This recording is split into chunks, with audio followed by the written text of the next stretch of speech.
with the premiere at 7. And following the premiere, there'll be a panel discussion about the film hosted by Laura Rutledge, featuring Alabama's Greg McElroy and LSU's Eddie Fuller, among others. So that we can have an accurate account for this event, please note you must pick up a wristband during lunch in the media meal room. So if you plan on attending that, we hope you do. Please pick up a wristband at lunch. There'll be a table in the meal room for you to pick up your wristband. Wristbands are available on a first-come, first-served basis. So I'll remind you about that as we head towards lunch, but be sure to get your wristband. Your wristband will be good for food trucks at the theater and drinks during the reception before the premiere, and buses will leave outside the doors of the hotel here at the bottom of the escalator near Bob's Steakhouse.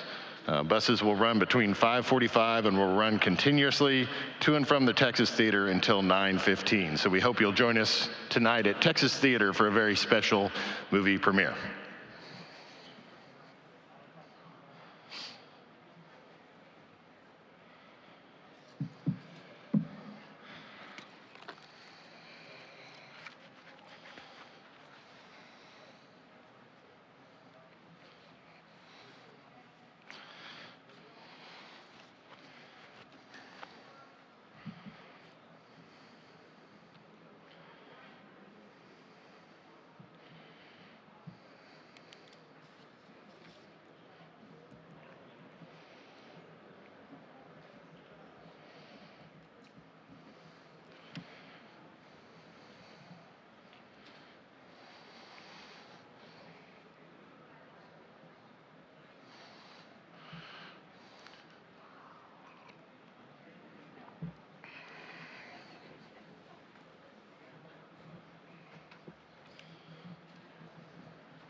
Good morning, welcome to Dallas, and welcome to 2024 SEC Football Media Days. We're glad that you're here. At this time, if you'll direct your attention to the video screens, we have a short video presentation that will be followed by the SEC Commissioner Greg Sankey, who will be here at the podium. So at this time, we direct your attention to the video screens.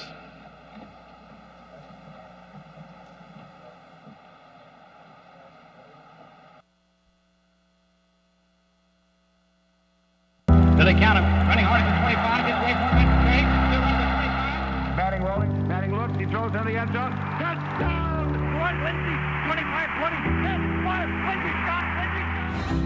Here, history runs deep. So does passion, and rivalry, and family. It ain't about them, folks. It's about us. It's where we gather as the sun sets in the western sky. Give our all. And grind. Woo. Walk. And yell. Where we face off between hedges. And where we rock. And roll. Chomp. Sway. Sing. Ring. Soar. And roll. It's the land of legends. The places, the faces, and moments. We've been on top of the world, top of the draft, and seen the confetti fall again and again and again and again. But we're not done. It's time for the next generation to make their mark and set a new standard.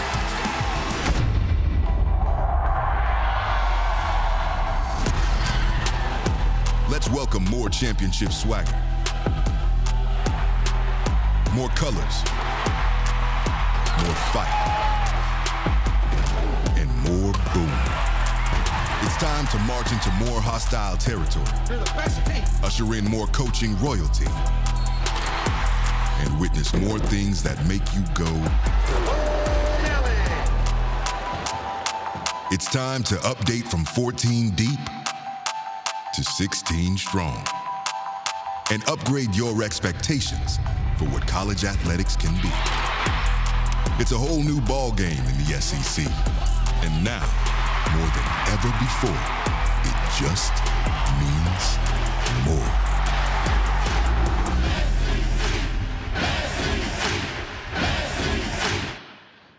Now we'll welcome Southeastern Conference Commissioner Greg Sankey to the podium. Greg? No applause is necessary. That was an accident, I'm sure. Good morning. I'm going to go off script, which will make my staff nervous. 3 points of recognition this morning. I've often thought we should have a media hustle award, but I'm not really confident in what behavior that may encourage. So I want to give my first shout out to George Somerville, who I was interacting with on Twitter, College Football Chaps podcast, getting here from London. So George, you're first. Second is a guy named Ben Burnell, I think, who captured me for the first interview of SEC Football Media Days yesterday in Utica, New York, right at the finish line of a 15K, which is a new level of hustle, being tracked with your race results. And the third would go to Nick Saban, who apparently was denied access because he didn't have his credential this morning and had to go back to his room. So we teach those lessons quickly. It's great for us, though, to be here in Dallas, Texas for the SEC's 2024 version of Football Media Days. We're thrilled to be in a city where Dak is the quarterback, where the Dallas Mavericks made a run to the NBA Finals with a number of players from the SEC, including Kentucky's PJ, Washington's, Arkansas's Daniel Gafford, and South Carolina's AJ Lawson, where our 2019 Women's Basketball Player of the Year and Mississippi State alum Tierra McCown is part of the Dallas Wings, where over in Arlington, Florida's Wyatt Langford is having an impact in his rookie season for the Texas Rangers. And tomorrow night in Globe Life Field, Paul Skeens from LSU, now a Pittsburgh Pirate, will take the mound as the starting pitcher for the National League in the All-Star game. To build my local credibility, back in 1991, I was here in Dallas for a set of meetings. I was with Bobby Williams, who's now the athletics director at Sam Houston State University, and we said, hey, you want to go out to Arlington Stadium? Those of you who are locals will remember Arlington Stadium, before the ballpark and before Globe Life Field. Nolan Ryan was pitching that night against the Toronto Blue Jays, and I brought, just to prove my credibility, the ticket from his 7th no-hitter that I attended while I lived here in Dallas, because I spent 11 great years of my career here. Our 2 daughters were born just north in McKinney, Texas.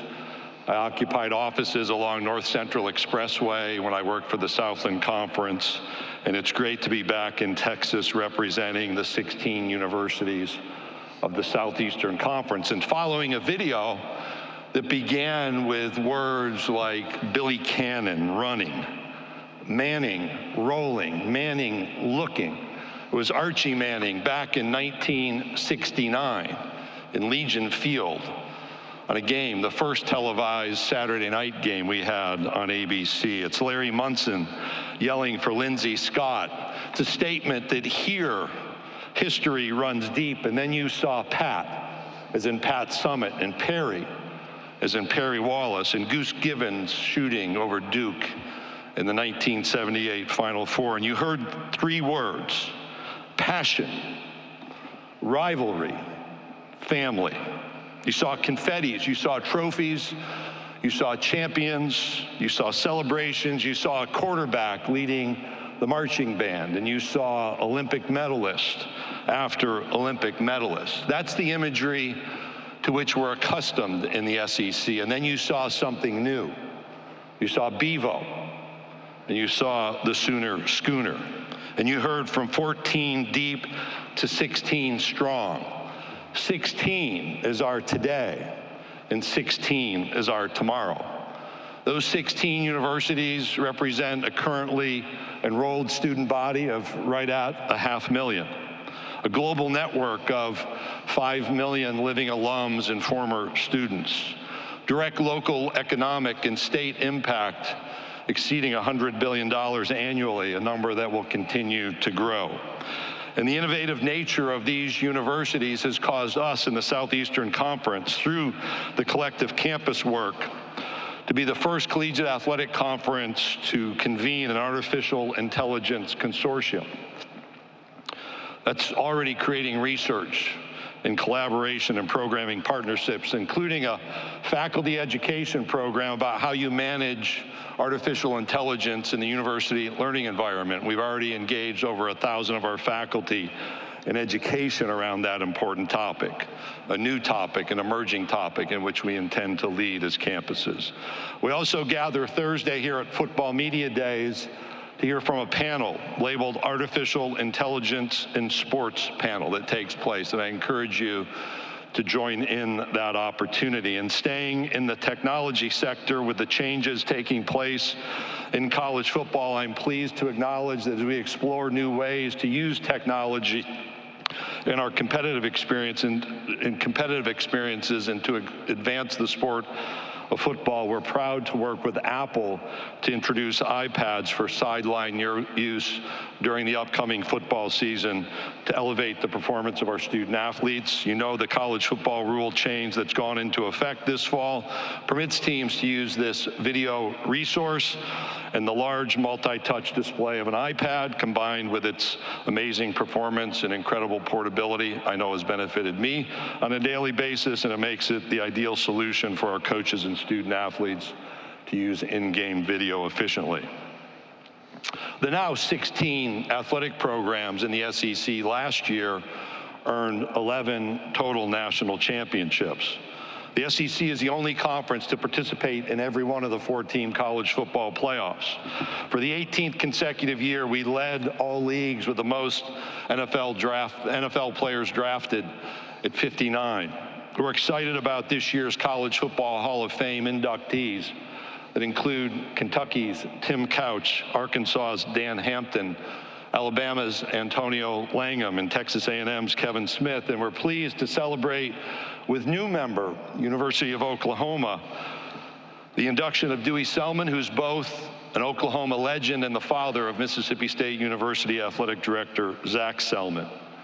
In the NBA playoffs that I mentioned a moment ago, players who had played on SEC teams were represented in a greater number than any other conference with 49. 1/3 of this year's WNBA All-Star roster are from the SEC. For the 2024 Major League Baseball season, we had 88 players on opening day rosters, and yesterday saw 20 players taken in this year's Major League Baseball draft. You're probably tired of hearing me say it, but those numbers are the most of any conference. For the 25th straight year, we led the nation in football attendance. For the 28th consecutive year, we led the nation in college baseball attendance, having 8 of the top 10 attendance leaders in 2024. Our softball already led the nation in attendance, nearly doubling the next closest conference. The same is true in women's gymnastics. And one of the growth sports for us, women's soccer, led in both average and total attendance during the 2023 season across the country.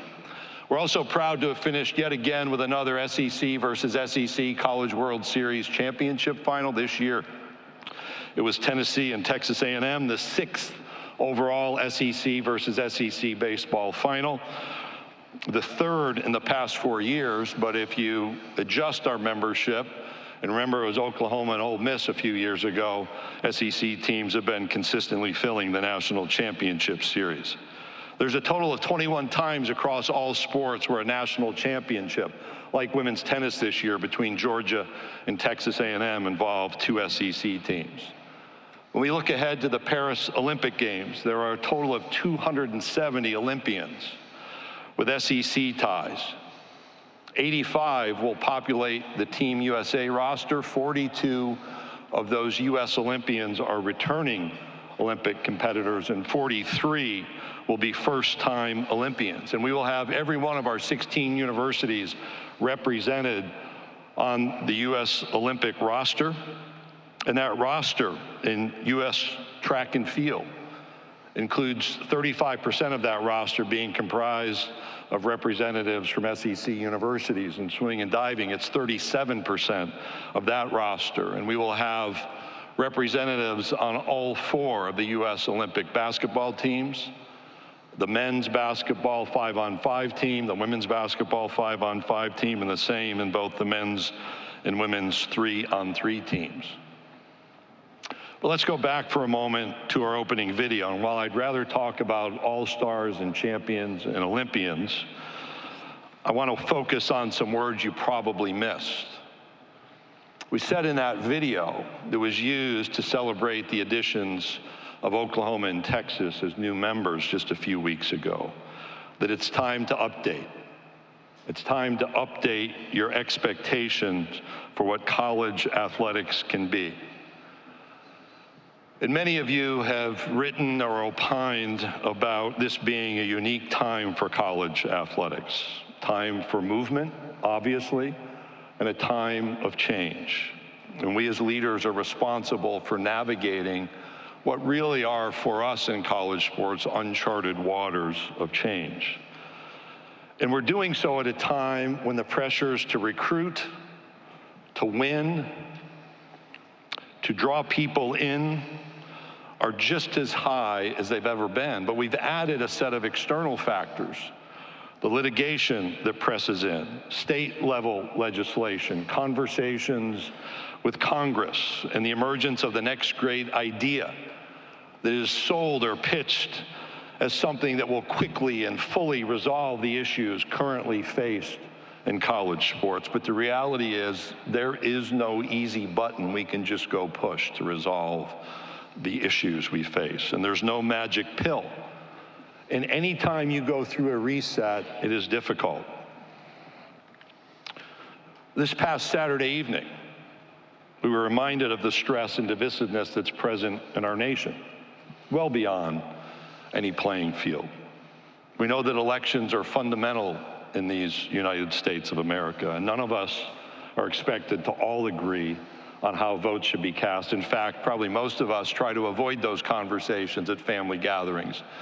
We'd rather talk about the weather, talk about how the kids or the grandkids are doing in school, where somebody's going on vacation, or maybe who's going to win the game on the upcoming Saturday. When you attend one of those games on Saturday and you look around, you see Democrats and you see Republicans. You see liberals and conservatives. You see those who work in a white-collar setting and those who work in a blue-collar setting. You see young and old, families and individuals, people from every religious background, every demographic range in this nation. And this sidebar is not about politics. It's actually about what we do on Saturday, that comfortable point of conversation at those family gatherings. These remarks are about the ability of people to come together even when there are differences. And on Saturdays in this country, for decade after decade, people come together.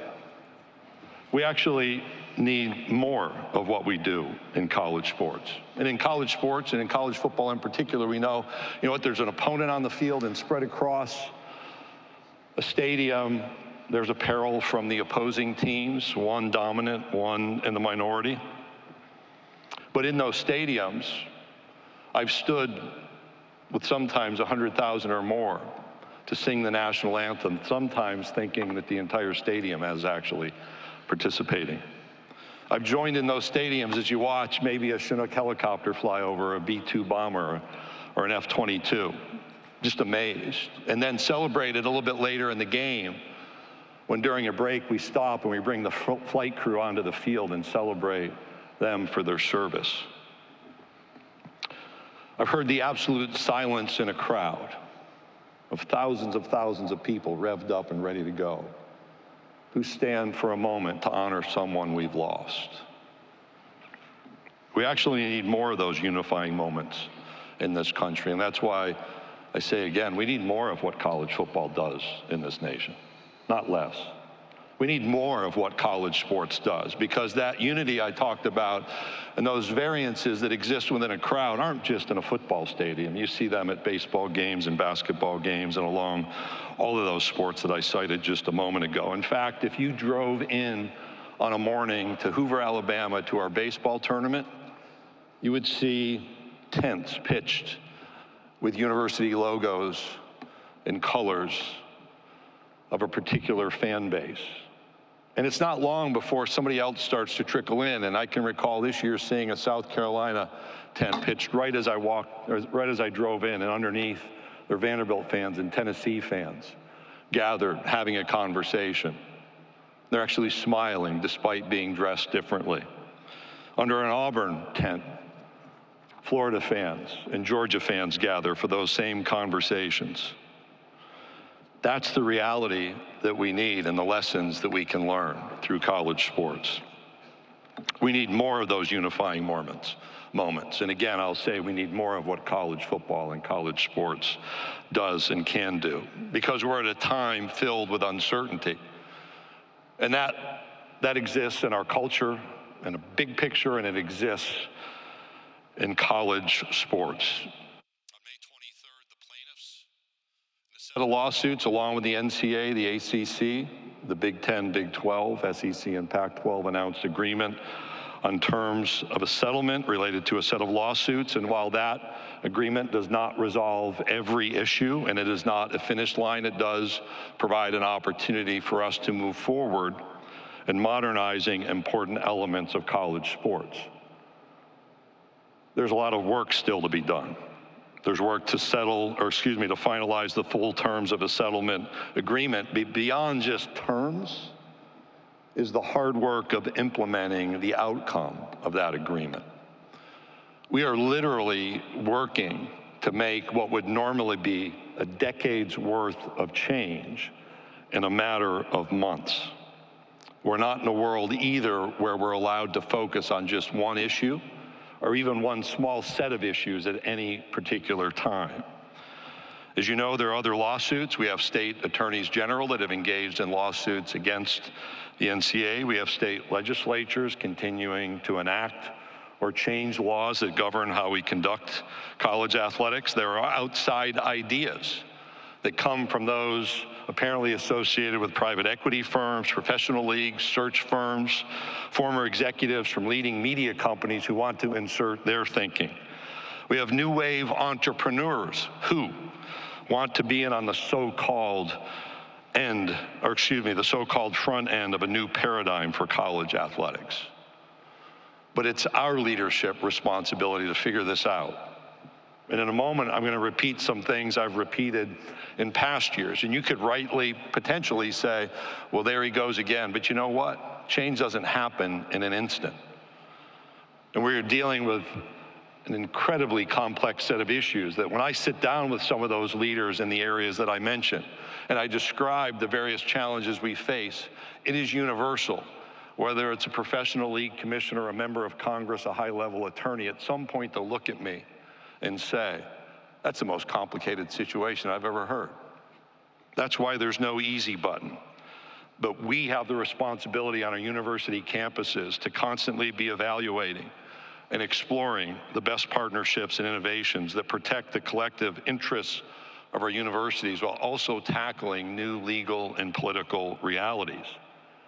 But you know what? We also have to do that in a way that continues to engage with our fans, that continues to honor the traditions that are important to our campuses and our communities. And yes, we're going to seek to capitalize on new revenue opportunities that support our athletics programs and our student-athlete participants. We've been incredibly successful, and I understand why so many outside of the campus and conference realm are interested in coming in and being a part of it. But that responsibility lies with us to bring people into the solution, not to cede authority to external actors. We know who we are. In the Southeastern Conference, we're the one conference at this level where the name still means something. The southeastern part of the United States, where when we expanded, we actually restored historic rivalries while adding only 100 miles to the longest campus-to-campus trip our student athletes will experience. We're a conference where in survey after survey, we have the most avid fans by comparison. Not just the most draft picks, not just the most teams in a championship, but the people around our programs who want us to lead. Again, not give authority away. They're passionate about their team and the competition among their team and their rivals in the Southeastern Conference. We have dates that have meaning, that we understand in this culture. They're passionate about those longtime rivalries, passionate about the opportunity to spend a Saturday in their favorite football stadium, maybe visit a new place, or maybe from time to time tour all the stadiums in the SEC. We in the SEC, we know the importance of education, what it can mean in the life of a young person. You know what? There's more money involved. We also know that there's more graduation success involved, and there's more opportunities to bring people back who may have left after their playing experience was complete without finishing their degree. Nobody needs to tell us to provide that opportunity. That's who we are. The number of former competitors I encounter, whether they're Olympians now or professional athletes who had an SEC playing experience, maybe they're on the sideline to be presented an award or just to be honored for what they contributed to that campus. Frequently I'll ask, well, why did you decide to come back? And with the same level of frequency, those young people tell me, this became home. That doesn't happen with some set of abstract ideas. It happens because there was something very different about college athletics in the Southeastern Conference than there is at the professional level. We know we have a responsibility to deal with our shortcomings. We know we have to act to solve our own problems, and we're doing that just now. But we want the college football playoff. America wants the Final Four. We desire a college World Series or a college cup, and to do so, we need national standards. And here's where I restate some things I've said before. And I'm actually the voice of our student athletes because they have said over and over, we deserve better as student athletes than to have a patchwork of state laws that tell us how to manage our name, image, and likeness. We deserve better than a race to the bottom for competitive purposes on a state-by-state basis. And we as student athletes want to know when we line up for a kickoff, tip-off in a basketball game, first pitch in a softball or baseball game, that the people occupying the other uniforms are governed by the same set of standards governing us. We've also experienced change in sports gambling. And we've seen some really difficult stories play out at the professional level where people have lost their careers. Last year I spoke about a head coach who had lost an opportunity in our own league. And I'll say again, it's not good enough for states just to allow legalized sports gambling. They owe protection to the participants. And the online and direct pressures that come from those who aren't successful in their gambling decisions affect our participants. In every state that has legalized sports gambling needs to put in place clearly stated laws that protect participants from hostile behavior. We're going to continue our dialogue with Congress. Again, we're going to have to make decisions on our own. We have to do those with the right legal counsel. But Congress is a place that can help set national standards and address the issues our student athletes have raised. We're not waiting for change to land in our laps. We have a responsibility to engage with our congressional leaders. Our leaders are elected to lead, and I appreciate those conversations. But on behalf of the now over 8,000 student athletes in the Southeastern Conference, the future doctors and lawyers and engineers and teachers and nurses and real estate agents, the leaders of tomorrow,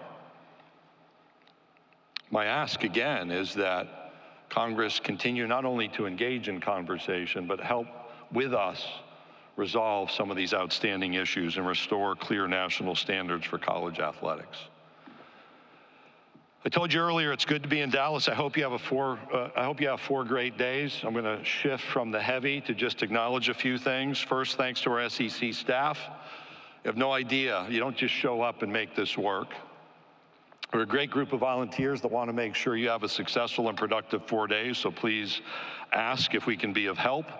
When you move these events around, it's not done often. We were the first. We've done it the most. We appreciate some of our local hosts here. The Goodyear Cotton Bowl, Rick Baker's leadership and friendship, Michael Conradi, Marty McGinnis, and others on that staff. Since we're in Dallas, and I referenced my Southland Conference days, I began a long time ago flying Southwest Airlines, and Southwest is housed here, and we announced that they are the official airline of the Southeastern Conference last week. Recognize and thank them. We appreciate the Dallas Sports Commission and the leadership of Monica Paul, their help to get us here, but also how we light up the skyline with the SEC theme throughout the week. The Omni Dallas and Guadalupe Ruda, Courtney Roy, and the entire team here. Also Anthony Travel and John Anthony for actually securing us a location. I'm also going to announce a little bit of news. It's a little bit of news. We've moved around from Birmingham to Atlanta to Nashville and now Dallas. And in 2025, we're going to return to Atlanta in the College Football Hall of Fame with our football media days. I also want to say thank you to Regions Bank, who is a year-long sponsor, but the sponsor of our media days.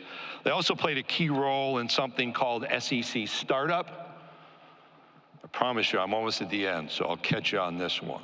This is a competitive business pitch competition among our student athletes who are the future entrepreneurs.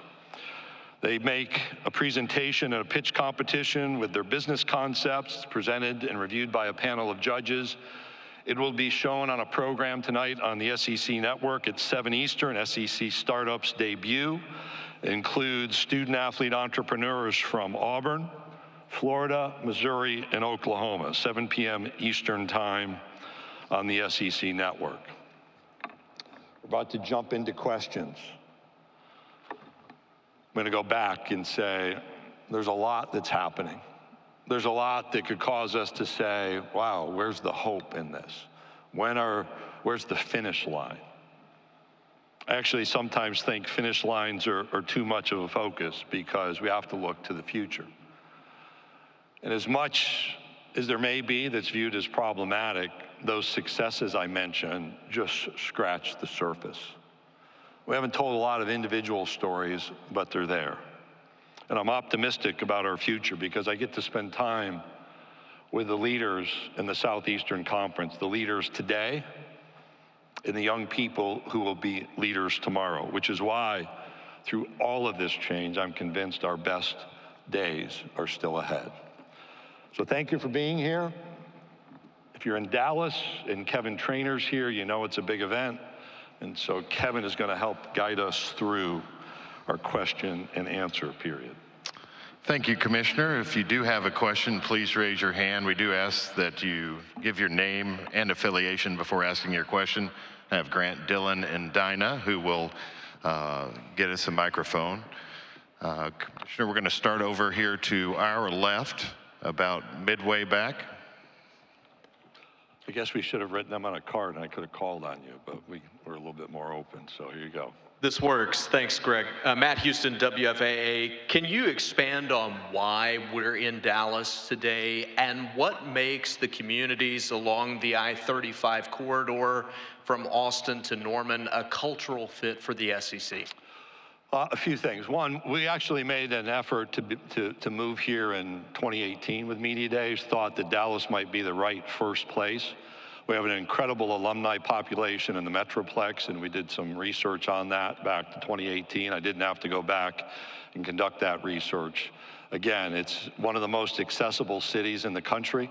The variety of ways you can travel here allows you to run a 15K in Utica, New York, and be here for dinner by the end of a Sunday, like I did yesterday.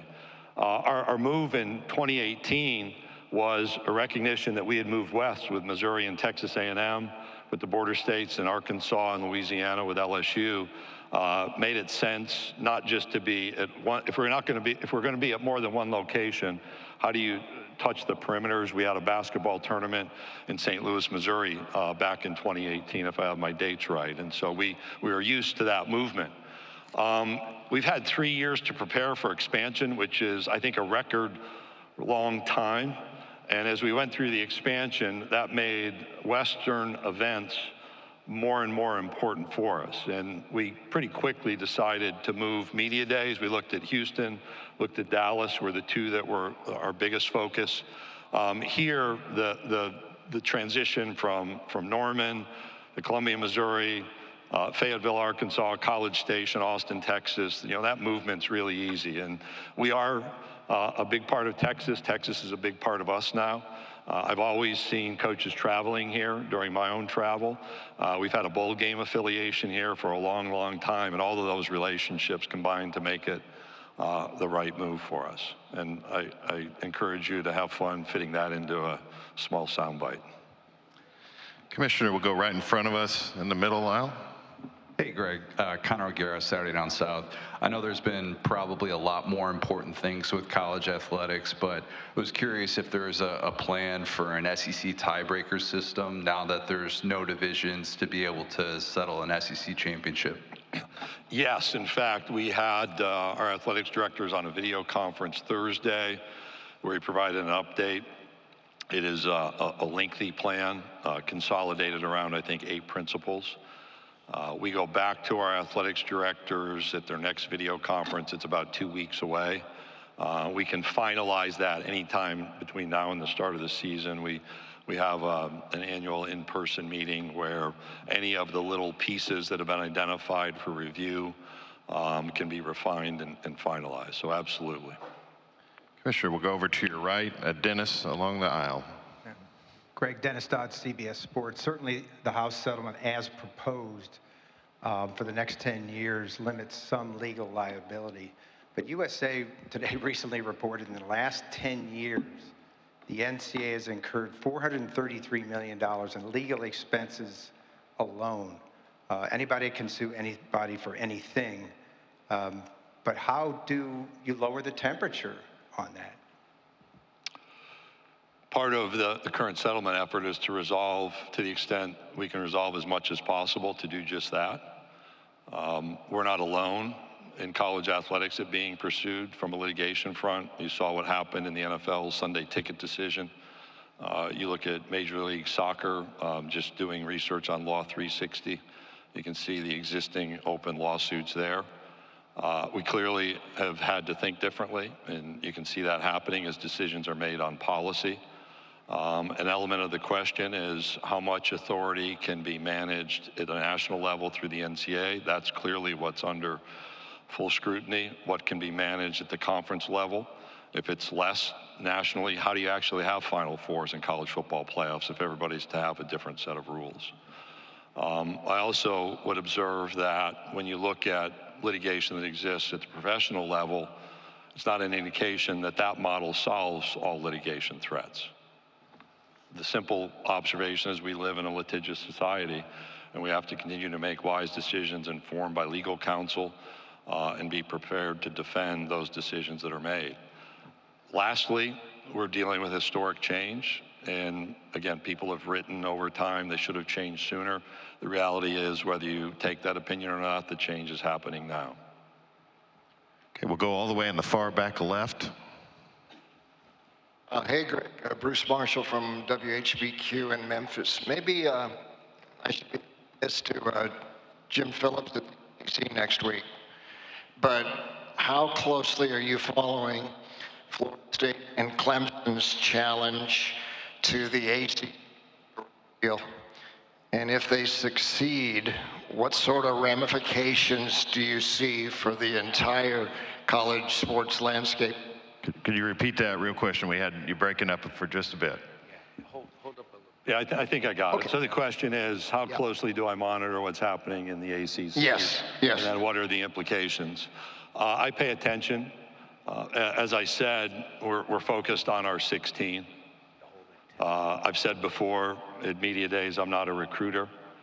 My job is to make sure we meet the standard of excellence that we have for ourselves on a daily basis.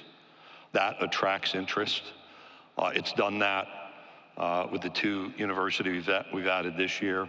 They're not the only phone calls I've ever had, but I'm not involved in recruitment. Our presidents have been clear that I am not going to entangle us in litigation around expansion. And so I pay attention, but I'm not engaged in those conversations. In fact, as I understand, the issue is agreements have been signed and decisions have been made among a conference, and the question is, are those going to be honored as they were established? And apparently that's for a court to decide now. The broader implications, obviously, if things change, then there's a new level of uncertainty. It already creates speculation that I think is counterproductive, but I don't spend an enormous amount of my time thinking about it. I certainly don't spend any time engaged in that recruiting activity because we're focused on our 16, and I want to be respectful of the difficulty that's currently faced with that issue, that set of issues within the ACC, and my colleague, Jim Phillips. Okay, Commissioner, we'll go over to our far right, over on the far aisle on the right. Spencer McLaughlin, Locked On Podcast Network. You mentioned the regionality of the SEC and the name still meaning something to this conference. Can you ever see a college sports landscape in which you would feel like branching out of the southeastern part of the United States with your conference membership would be beneficial? We're focused on our 16, period. You've seen how we've made decisions over the last decade plus for contiguous states to join. I think that's incredibly wise and provides remarkable strength. And I'm not going to guess about what happens next. Okay, we'll go right in front of me, Commissioner, here on the front row. Andrea Adelson, ESPN. As a follow-up to that, Greg, I think you said 16 is our today and 16 is our tomorrow in your opening remarks. I just wanted to clarify, tomorrow, does that just simply mean tomorrow, or is that a long-term future tomorrow? So the last 3 questions are part of the reality, which is I've responded now 3 times where our focus lies. Our focus is on our 16 members. I have a responsibility to pay attention, and I'm certainly not going to fuel speculation on what happens next. We can certainly remain at 16 for a long, long time and be incredibly successful. Okay, we'll go right in front of you to the right, right in front of the front near aisle. Yes, Commissioner Sankey, this is Drew DeArmond, WZZN Radio, Huntsville, Alabama. You worked with him throughout your entire career as commissioner on the other side of the headset with Coach Nick Saban. But what can he do to help our league continue to grow and navigate the ever-changing world of NIL and the transfer portal now as a member of the media and a voice of college football? What can Nick do? Well, help us avoid rat poison would be the first on the list. He and I spoke, it was a couple of days after the announcement of his retirement, and I think one of Nick's observations, I think it's fine to share, is the ability to be influential in a different role outside of coaching.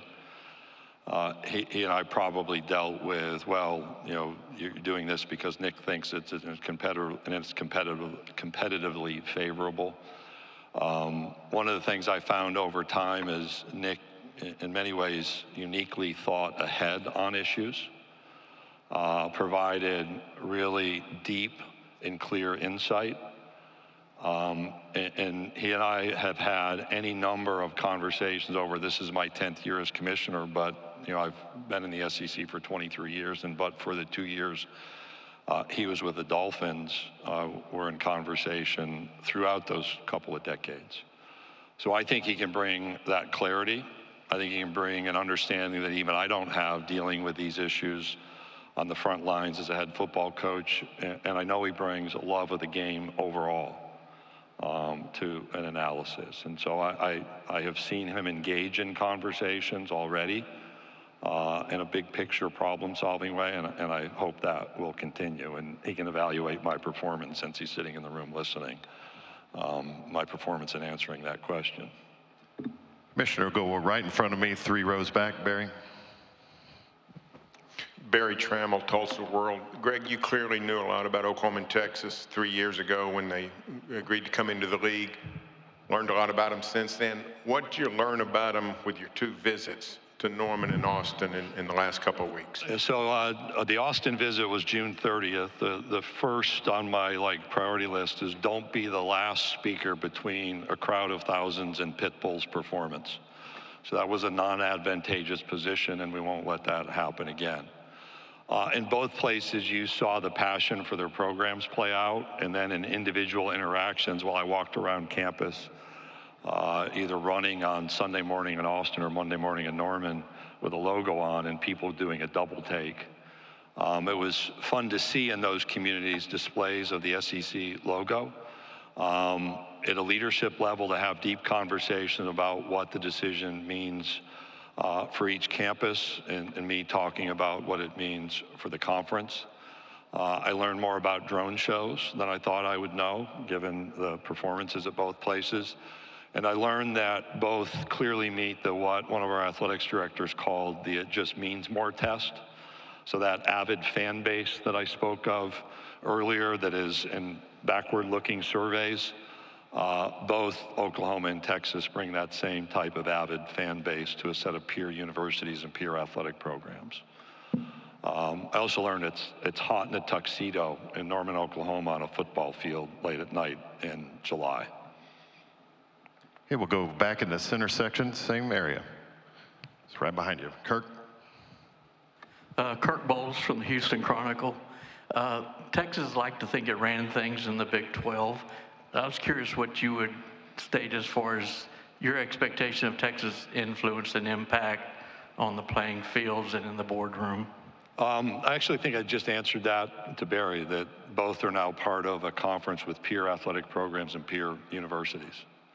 So they'll fit, and we'll fit together as 16.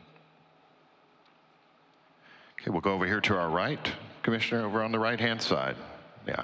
Hey, Commissioner. Steve Moulton. Which side of it? There we go. Yep. Right here.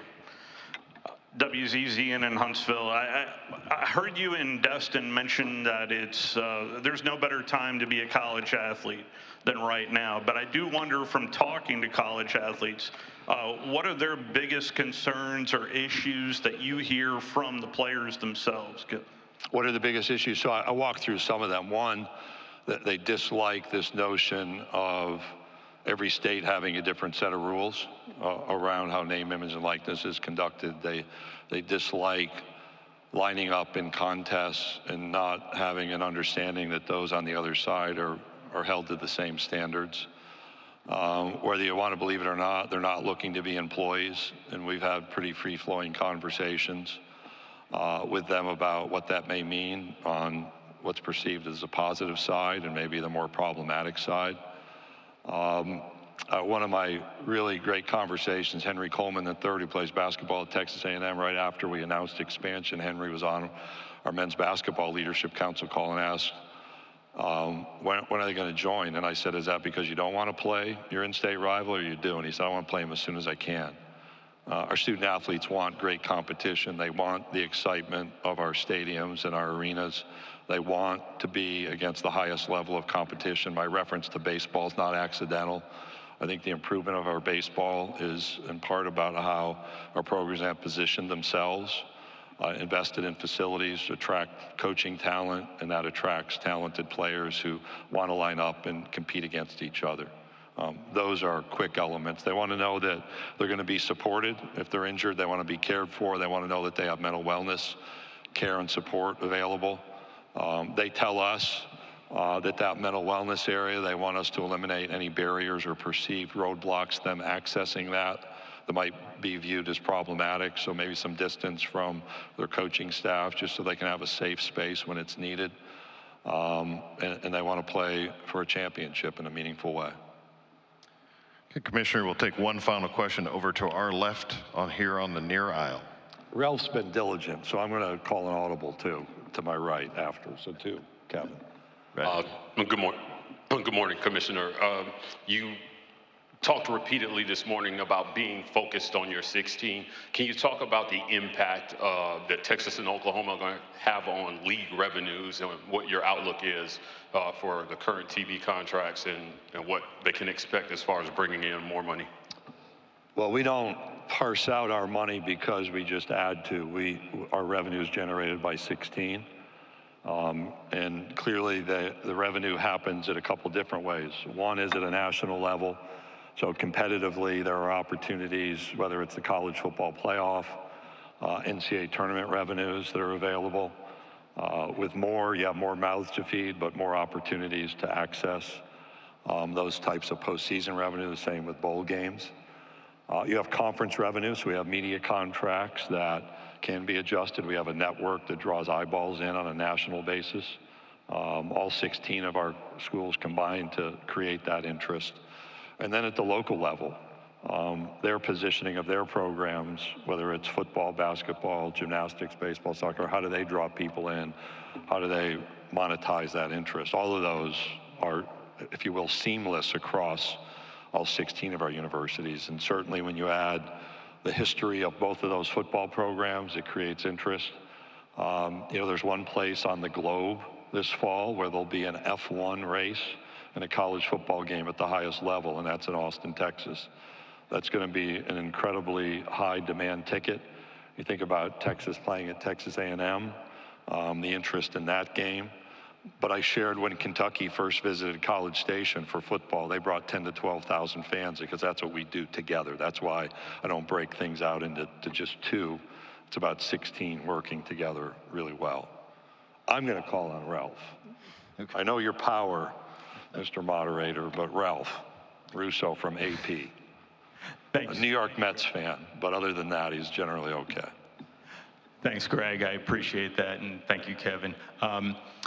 Talked a lot about college sports needing to take control of its future and not necessarily allow others to dictate, but there's also been so much talk about how you need help from Congress to get this under control. So how do you balance those two things? Like, we can't do this alone, but we also have to do it alone. We also have to be the masters of our future. Well, I don't think it's just do it alone. So let's just take a step back. So the first hurdle that you look back that has to be overcome, and this goes back 30, 40 years, is the system was perceived as working very well. Young people came in, they had opportunities, there were certainly problems. Things changed, the money changed, societal expectations changed, and adaptation was slow. But part of the adaptation was slow is higher education can be slow to adapt, so that's not unique on our campuses. It may be different in society. Again, it was also, whether you look back in Monday morning quarterback, right or wrong, the system worked pretty well. Provided those Olympians, those opportunities for people who wanted to go pro in sports and those who didn't want to go pro in sports to learn and gain an education. A lot of first generation points of entry. So those were all seen as valuable. When we've walked through conversations, so back to the fall of 2015 with our presidents and chancellors, I probably didn't recognize that there are 5 fields of play the way I do now. And this is the illustration, Ralph, that I don't think we can do this alone. The 5 fields of play are the courts. We have to be there. because of litigation. The second is Congress. We're active in that conversation because you talk about national standards. The third is at the state level. So even in our footprint, could you normalize or standardize state legislation or among our 12 states now to support that equitable competition our student athletes are asking to be a part of? The fourth is at the conference and campus level. How do we make decisions? And then the fifth is the NCAA. Now, if you could create the right kind of linkages between all five, there's a perfect outcome. I can't ignore any of those five. I can't work on four. That doesn't mean all five have to work together to provide a path forward. We may have to do elements of that at conference levels, given the scrutiny we're under.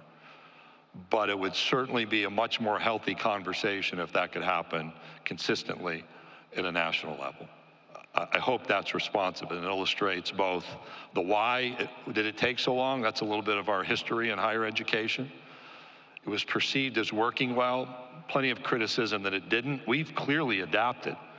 You just think about the changes in the last 10 years, forgetting the outcome of the current settlement. There's a lot of things different around college sports. And that informs why I take the position there's no better time, yet we still have work to do.